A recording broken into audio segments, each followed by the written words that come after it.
মনোবাসনা পূর্ণ করবে। আমাদের অনেক আশা বাসনা, অনেক চাওয়া পাওয়া থাকে, সমস্ত কিছু যদি আমরা মায়ের কাছে জানতে পারি, তিনি আমাদের প্রার্থনা শুনবেন আর প্রভু আমাদের কথা শুনবেন। কারণ সেই মায়ের পবিত্র অন্তঃকরণকে যদি আমরা চিনতে পারি,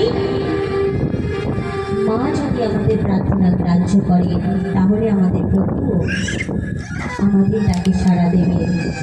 কারণ আমাদের বাইবেল সেই উদাহরণ দেয়, সেই কন্যানগরের এক বিয়ে বাড়িতে প্রভু মায়ের আদেশে জলকে দ্রাক্ষরস করেছিলেন। যদিও আমার প্রভুর তখন সময় হয়নি, তবুও মায়ের আদেশ পালন করেছিলেন তিনি। মা যখন বলেছে, তাই মায়ের আদেশে তিনি জলকে দ্রাক্ষরস করেছিলেন। তাই আমরা সকলে জানি, আমরা যদি মায়ের মনটা জয় করতে পারি, তাহলে প্রভুর মন আমরা জয় করতে পারবো। তাই সবাই আমরা মাকে ভক্তি করি, শ্রদ্ধা করি।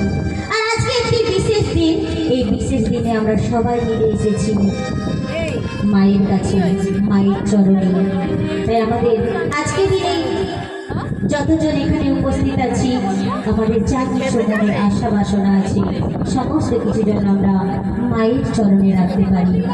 আমাদের প্রত্যেকের ভাবনা যেন তিনি নেন।